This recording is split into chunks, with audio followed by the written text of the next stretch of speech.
Welcome to DT Madness, Chronicles from the Third Life, Episode 45, February 5th, 2023.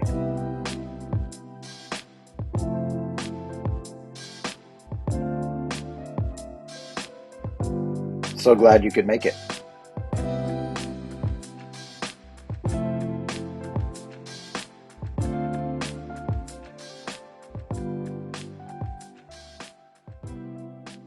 About a day late this week. I like to record on Saturday, but yesterday was my daughter Sydney's sweet 16th birthday, so we had a good old time going out to eat. Actually, went out to eat, the five of us, for the first time in 3 years. Kind of wild to think about that. Getting a lot of takeout. But we did some stuff. We did 16 presents for 16 days leading up to it, getting her car ready. And my mom did that. And I think Sarah's mom has some stuff for it as well. And so since it is her birthday weekend, I thought I'd share in this first half of today's episode 45, that I'd share the quick story of Sydney being born. We talked about Sam's birthday back at the New Year and the adventures we had in Myrtle Beach and then in Florence, South Carolina. And this one was not exactly the same, but in some ways it was the same. It was 2007, Super Bowl weekend, if I remember correctly. I always try to go back and remember who was in the game, um, but I never can.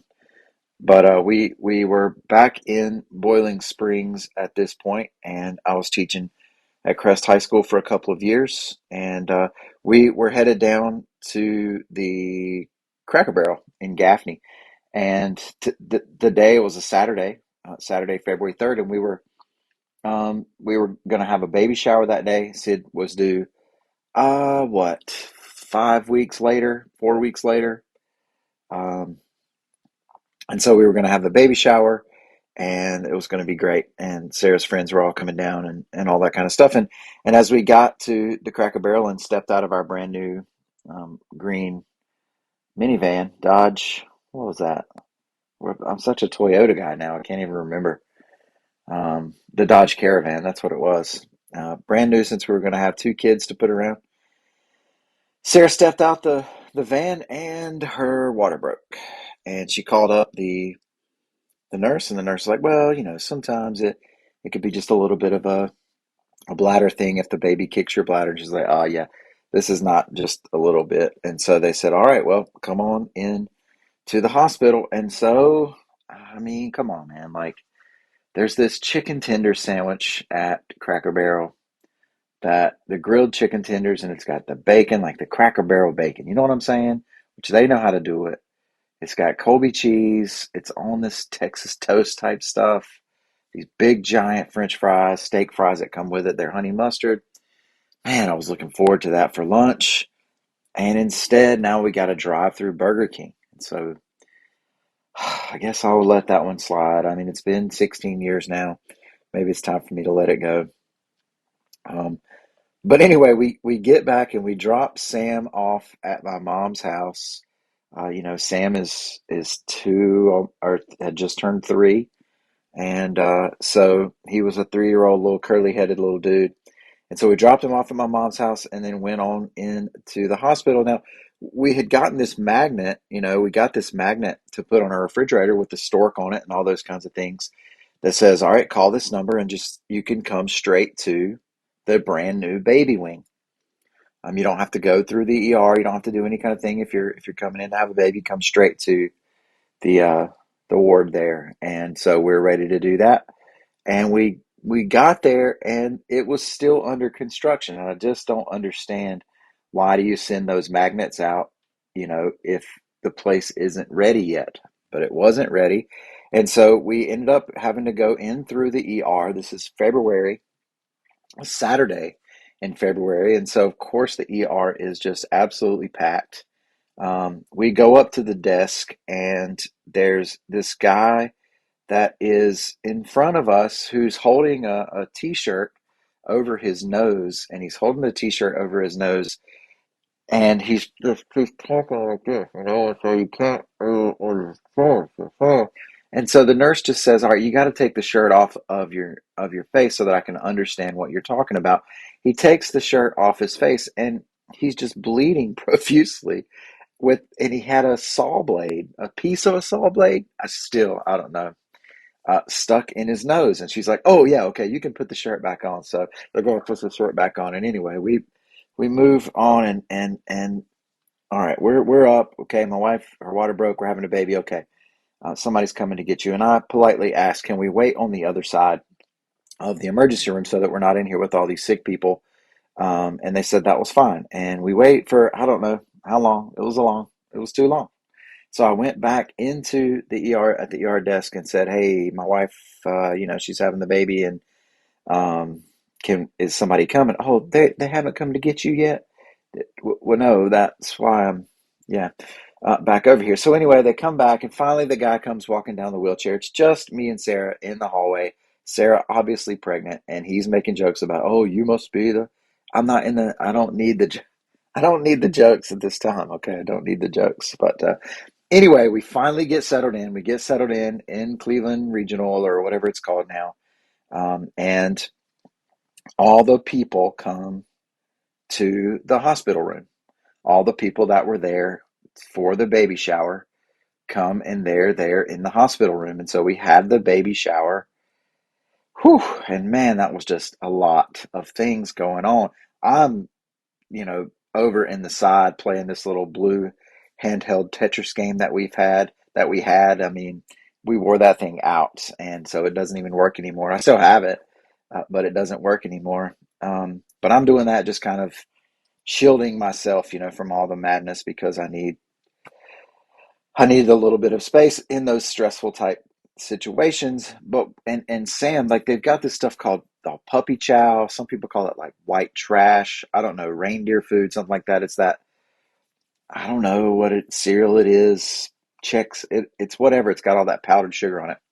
And Sam is about 2 feet tall, 3 feet tall, with a big old head of curly hair, and he is double fisting that stuff. I mean, he's just popping that stuff into his mouth left and right, and just running around, hands up in the air, just blah.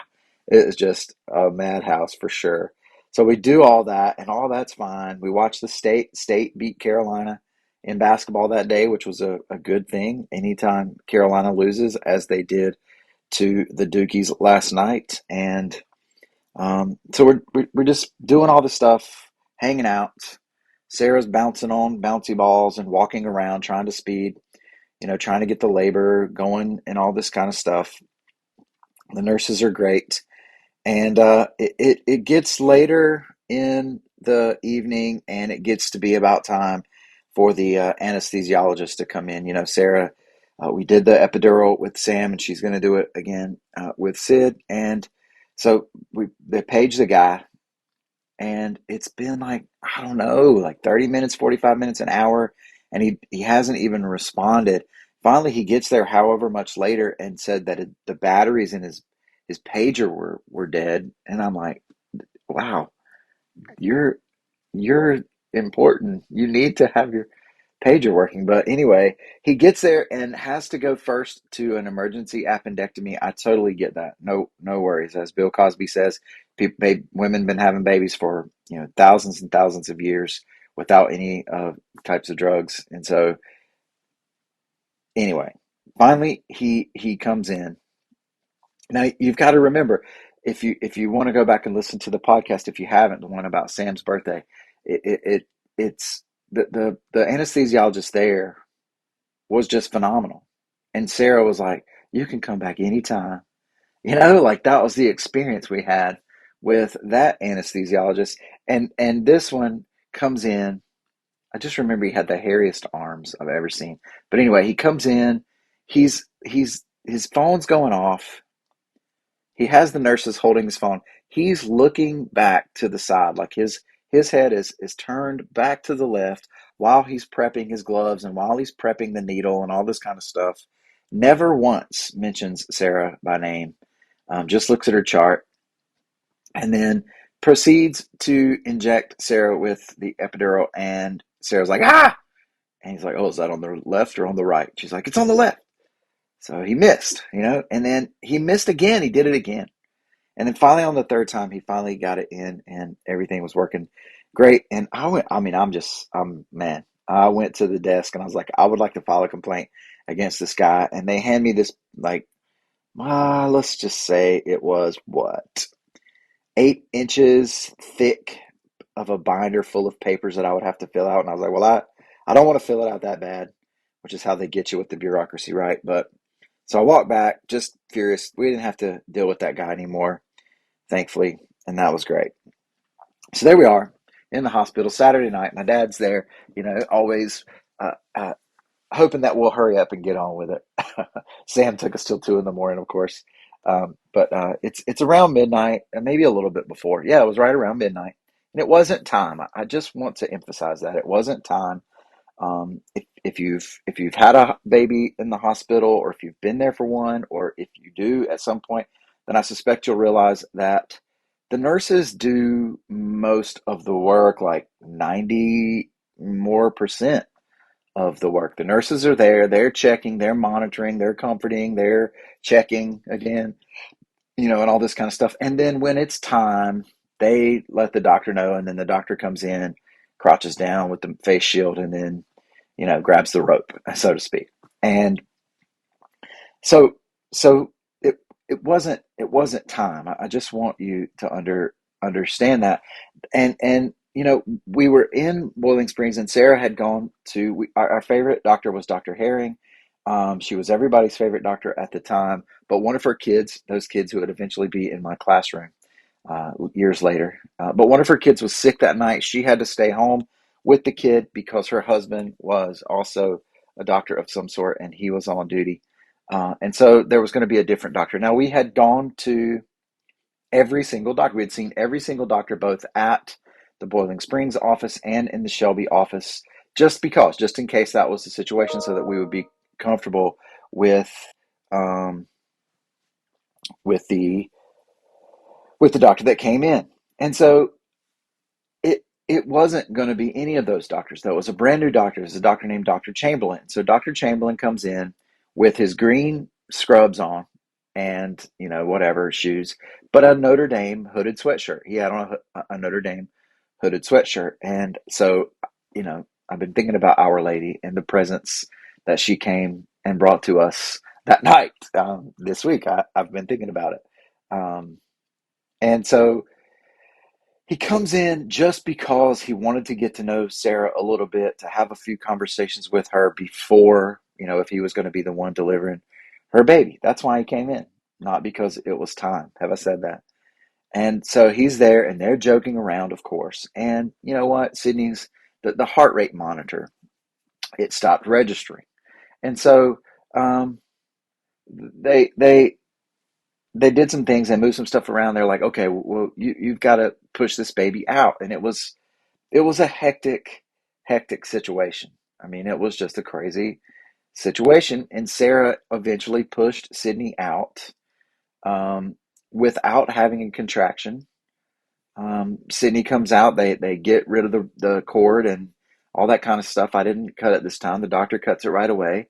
Sydney is perfectly fine. There is no issues at all. They put her in that little bucket and do that test, and then put her right on to onto Sarah, and that was it. That was beautiful. We're not exactly sure what time she was born. We estimate between 12:20 and 12:25.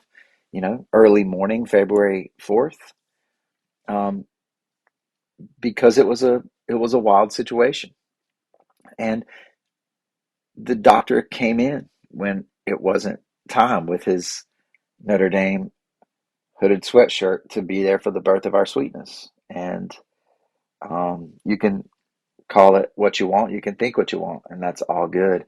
But the Notre Dame hooded sweatshirt and the presence of the mother, that's a real thing for me. So 16 years later, I still remember that fondly and think, what a miracle, what a miraculous thing that night was.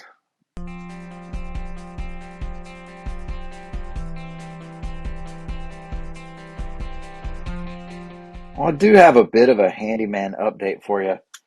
Excuse me. I One of the things that Sydney, one of the very 16 for 16 presents was getting the sunroof fixed.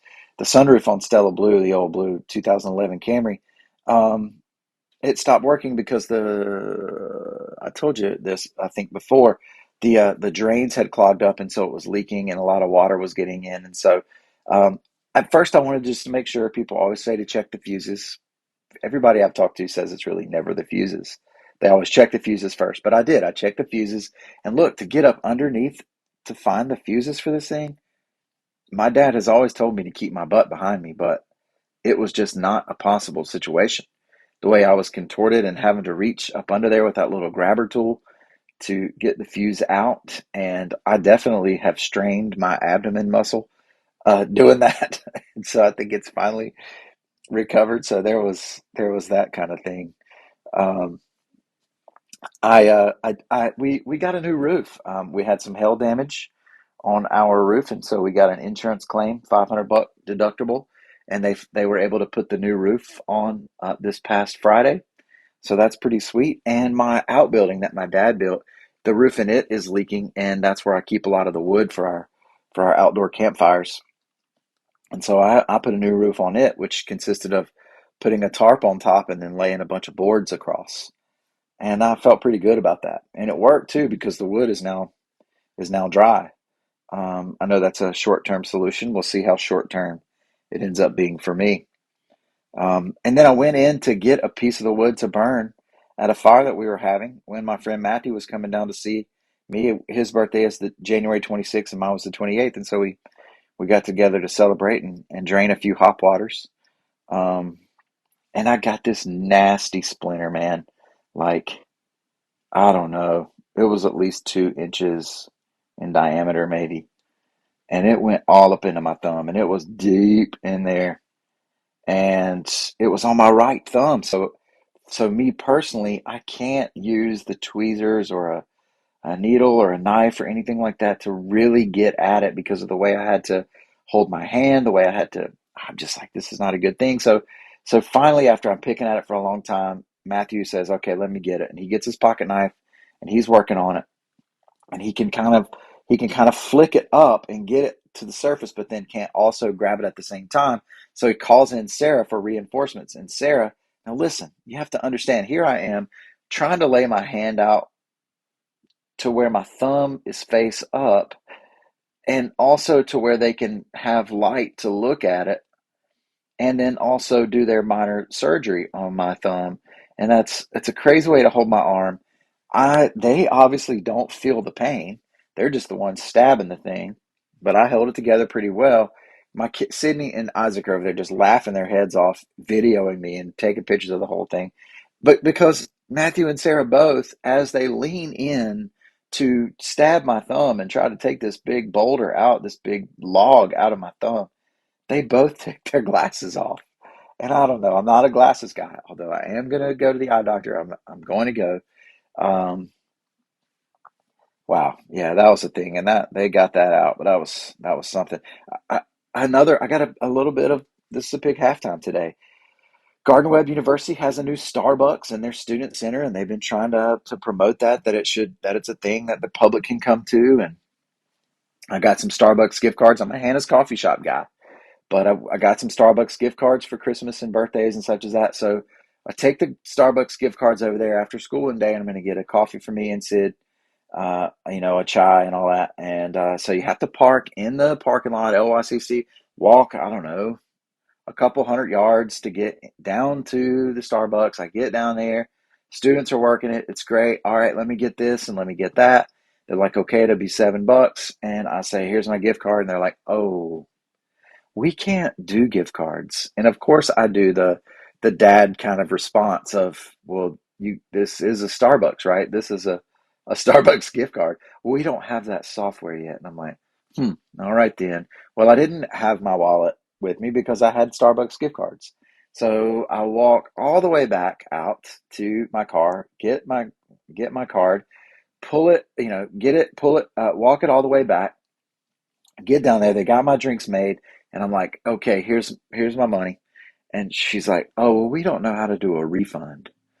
And I say, I don't need a refund because you never charged me in the first place. But what had happened was they needed to refund the person that came after me because they both charged her for her drinks and for mine. And I'm like, well, because at first I was like, well, I'll just pay for hers, but they had put both of them on there. So ends up, I got both of my coffee drinks for free. Didn't have to use my gift cards. I still have that balance on there.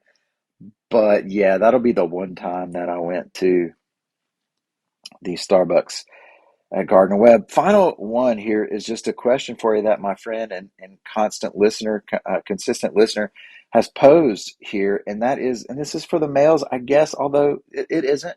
The question is framed as boxers, but just think about your draws, whatever it is you wear in the morning. The question was, do you select a special pair of boxers, or do you just get the one off the top? And I had to respond that it depends because I'm a 2 shower a day guy. And so in the morning when I'm selecting my boxers, it's different than when I'm selecting it in the evening. In the evening, I just get the ones. I've got three different categories. The ones that are kind of older, I wear to sleep in, and whichever one of those is closest, I get those. But in the mornings, I definitely the Fruit of the Loom with the nice waistband, the newer ones. I pick them depending on what vibe. And my pink pair is for special occasions. Like my pink pair is town council night, or perhaps when I drive to Hilton Head or whatever. So, what about you? Do you have to feel the vibe and pick what draws you're going to wear that day, or do you just pick which ones are on the top and roll with it?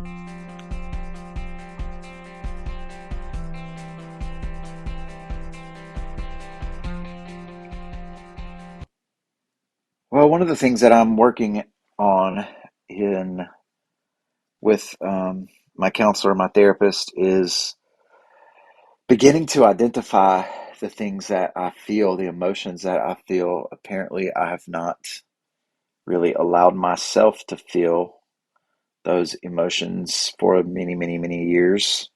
And I like to push them away. And in a lot of ways, that has gotten me tied up in knots. And so I'm trying to identify things that I feel as they come, thoughts and feelings that I have, be aware of them, and then hold them gently, not be necessarily upset about them. I was, I took, just for an example I didn't necessarily mean to share at this point, but I took Sydney's car to get it washed, and I'm going to get some gas in it and get the oil changed all before she gets her a license, hopefully. As the insurance lady said, they don't always get them on the first time. I don't know why people make it plural. There's only one license, but people like to talk about getting them around here. But I realized, as I was doing all that with the car this morning, one of the things that I've become aware of is that I like to do stuff for my people, and I like to let them know that I'm going to do those things, give them things to look forward to.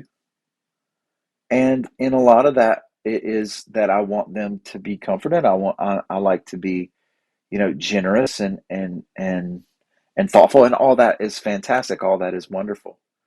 But there is certainly a part of me that wants to do these things so that my people will recognize, or my people will believe or think that I'm doing good, that I'm a good thing, that I'm a good father or husband or teacher or mayor, any of those kinds of things. And so then as I became aware of that and realizing that I don't have to do, and I would say that to my kids, you don't have to do anything to earn my love. You just are, and that's all that matters. Your existence is what is beautiful.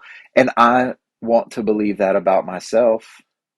And so then my reaction to that is that I want to apologize for feeling like I need to do the things. And I recognize that part of that apology is so that you can see that I'm an apologizer, that I am in touch with my feelings so that you will think good things about me. There's so much performance that is ingrained into my existence. And as I'm talking about this out loud for the first time right now, it's really quite something. Um, but anyway, I've begun to type down and write in my notes on my phone, and I've got a book that I will begin to write these different emotions and different thoughts that come up, and how my body reacts to them. Not being angry at them.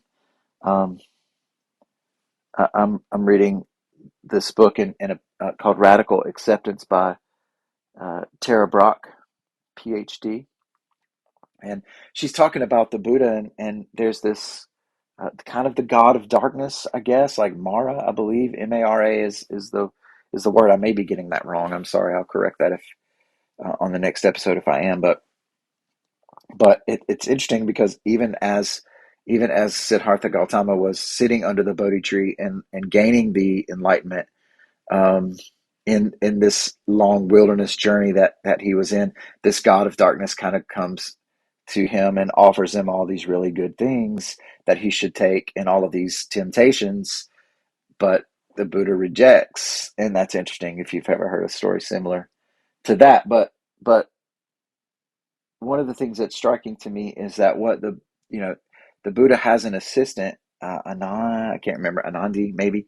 Anyway, um, that tries to protect the Buddha, the Siddhartha, and try to keep Mara away from his tent. But what the Buddha says is, no, I want to invite this shadow god in, not in angriness, not in anger, but I want to have a cup of tea with him. And so I have two places now in my morning ritual for 2 cups of tea to kind of consider that and to recognize these shadow parts, um, that are a part of me, that are a part of this world, and not in a way to push them away, but to try to understand what they're wanting me to be aware of. I'm not sure quite what the language is.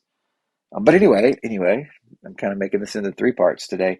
Um, One of the things that I was doing yesterday or the day before when I was kind of in meditation in the morning is I was thinking about doing the podcast, and I was thinking about whether I would just do Sydney's birthday story and leave it at the 20 minutes or so, maybe tack on some of the handyman updates for halftime and the boxer shorts questions.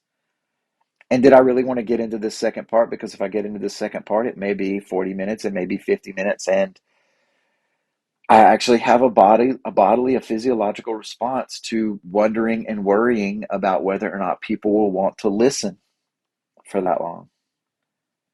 And that's just wild, like this part of me that craves and longs for and needs affirmation and acceptance for you to see me. Um, that's something that I'm really wrestling with and really trying to understand what my body tells me, how my chest tightens, I almost feel breathless sometimes when it gets overwhelming. My guts clench, my jaw is constantly tight. Tends to be a lot of where this goes, but then to pause for a second, and I don't want to get to the point where like it doesn't matter if you listen or not. I do want you to listen. I appreciate you. I appreciate you. I really do. Um, but I want to be free. I want to be free. I want to be at peace and not be bound to or be pulled into um, the emotions that I think that you will feel, that I project onto you, and then I feel those. And I've been practicing that this week, and perhaps those will. I'll give you some more updates as it goes. It's okay for you to be sad, but I don't want you to be. And I want to do everything I can to protect you from that. But that is a service to me or to you, because sadness is a thing and pain is a thing. And by trying not to allow you to feel those things, that's that's not good. That's not good for you or for me. And so I'm working on that. Um, and so I'm gonna keep going. So now, as we really get to the second part here, should I play the music again? There you go. Two divisions this time. We're watching West Wing, and we're in season three. And there's this episode where President Bartlett is talking about the sermon or the homily that he just uh, heard at the church, and it was on Ephesians, whatever, and it was be subject to one another. And it goes on to talk about the wives being submissive to your husband, and in the show they're like, whatever, that we don't like that part, but the being subject to one another was how the president was talking about at that time, and that really struck me. And he goes on to say that we have this. Remember, this is in the '90s. This is in the '90s, and he says we have this voyeuristic public that's hooked on 24-hour media that's passing itself off as something real. Think about where we are now. How many people in this country watched a little white dot on a screen? It was a blue screen with a little white dot. And how long did you watch the contrails of the jet flying under?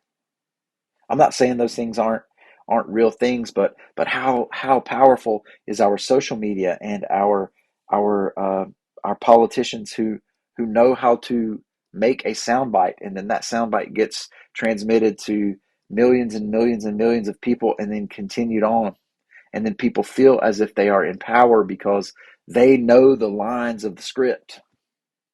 They are now a part of the play. But is it real? Is it real life? Is it just a drama that has been ginned up, drummed up? A voyeuristic public hooked on 24-hour media, passing itself off as something real. And what President Bartlett says is that instead of all that, we should be subject to one another. That would be a way to combat this division that is created by this drama, So what does it mean? If that stuff isn't real, if it's kind of concocted in a way, then what is real? And one of the things I've been thinking about this week is that maybe we create our own meaning. It's interesting. Sarah got me some little cards that the company I think is called Rage Create, and rage and creating are two of the things that I really was thinking about before. But I got to thinking about tennis. We watched the Australian Open. And in tennis, if you're serving, you should win the game. And if you do, that's called holding your serve.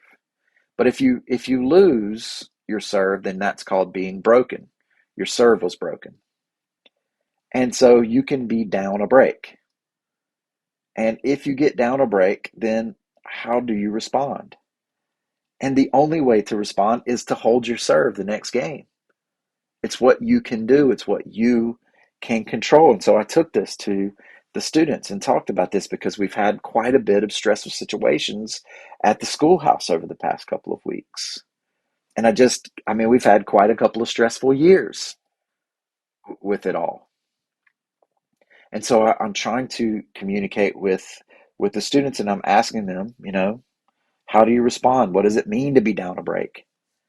I asked them for other examples of other sports examples. If you're down two touchdowns, then you can't get it all back at once. You just got to do what you can do on this drive, on this play. You know, you gotta take this possession in basketball, whatever it is, whatever your analogy or your metaphor is. You can do what you can do, and that's it. But I've also been thinking about this poem. That's it's in is it an Interstellar that I think maybe it became famous again, but it's a Dylan Thomas poem. Do not go gentle into that good night. Rage, rage against the dying of the light. And I think that's probably about the end of life in a lot of ways, but I've been thinking about it and taking it to the students and to my kids as this is the battle that we have. Like, do not go gentle, rage. We need to battle for the arts, math and science and the technologies and all that kind of stuff that we have are fantastic, but the arts are called humanities. We have to battle for humanity, our soul. What is it that we value? What type of art? What type of music? There's this thing called the facial feedback hypothesis that if you smile, it actually does make you feel better, but that your body postures can lead you to certain emotions. And I saw this guy walking around the other day and he had his earbuds in. He's just walking around and he's just throwing his hands out like angry, but also like, screw all y'all.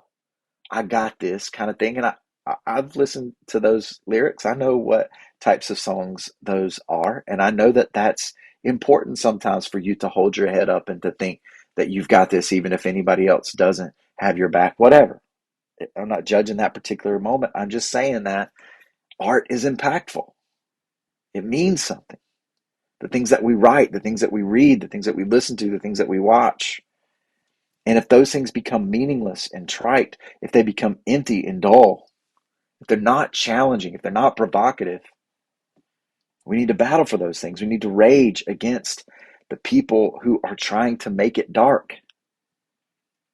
We have institutional decline. I mean, you want to talk about being down a break? COVID, the gun culture that we have, the continual violence. I lost another student of mine killed yesterday, you know? And we have this gun culture that's pervasive, that permeates our existence, that makes us want to blast a balloon out of the sky as soon as we see it. And whether that's right or wrong, don't misunderstand. I'm glad we shot the thing down too. But that's our instant thing, is to respond with this violence. And that stuff is in our schools. When there are instances, it does not even shock the kids anymore. This is the constant cloud that they live with. Our politics are ridiculous. As I mentioned earlier, it's a farce. No real legitimate conversations going on, at least not in the public eye. If they were going on in the public eye, then the people having the conversations across the aisle they'd be cast aside. They'd be written off. They'd be primaried. Our work is meaningless. You know, so much of the jobs and things that we have do not, and we do have institutional decline. Trust in our schools is not what it used to be. Trust in our medical system, trust in our police, trust in our government, trust in our churches.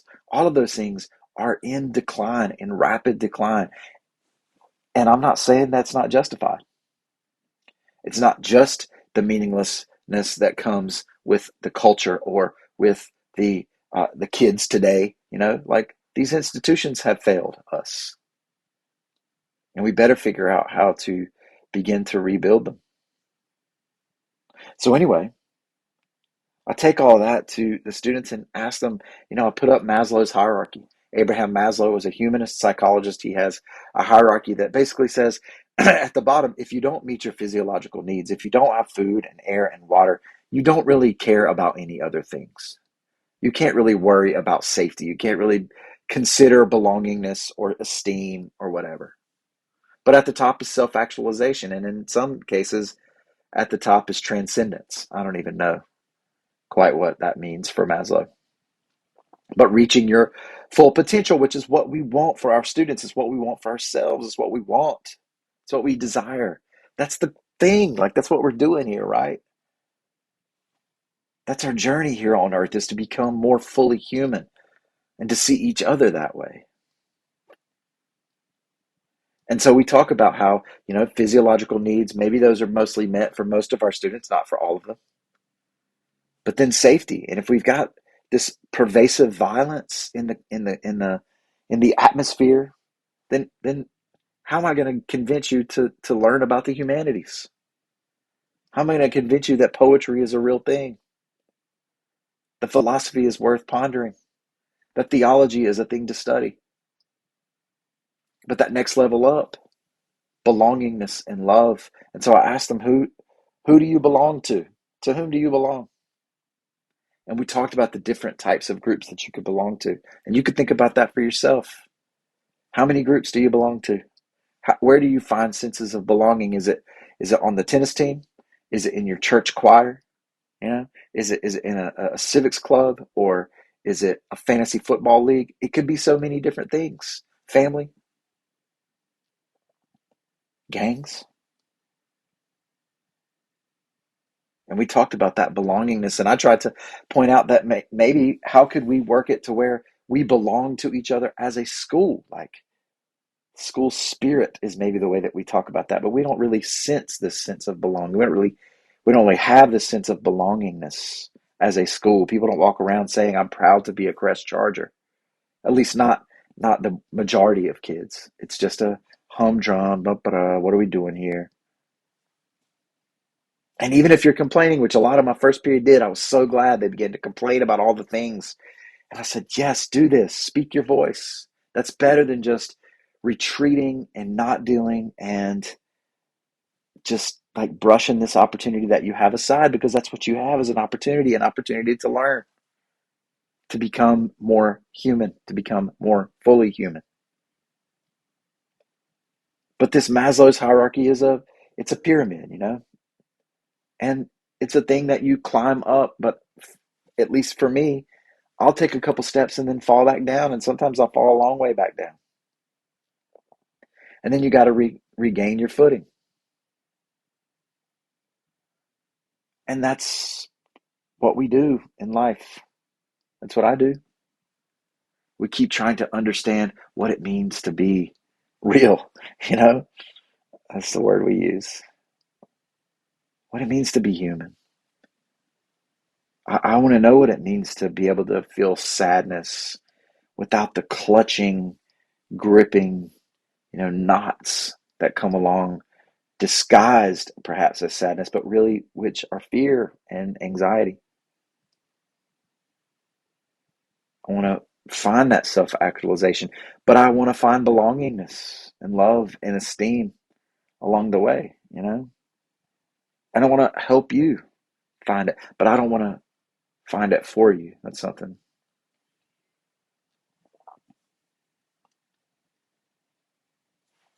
But I do encourage you to rage, to create, to rage against the dying of the light, for all of the things that seem scattered and, you know, dusky, if not dark, for the forces, for the people who are peddling in that type of thing. Rage.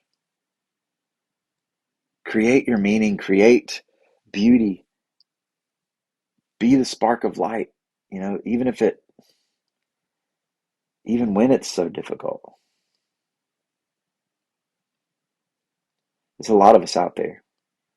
There's a lot of us out here that are in that situation, that want to rage, that want to bring that light back. And you know what? My sweet 16 is one of them. All of my kids, it just happens to be her birthday. Our Lady.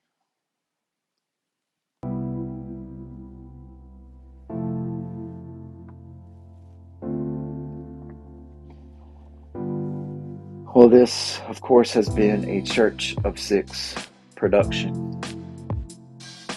The five of us plus you. Together we rage. Together we create. We belong to each other. It's brought to you by the Wall of Belief, by the Magic Rock, by the Token of Hope, by the Foundation Tower of Stone, and by the Bucket of Life. Drop some big rocks in that bucket this week, y'all. Make some big ripples.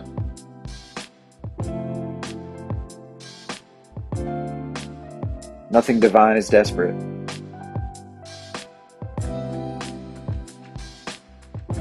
Don't forget to believe and be live.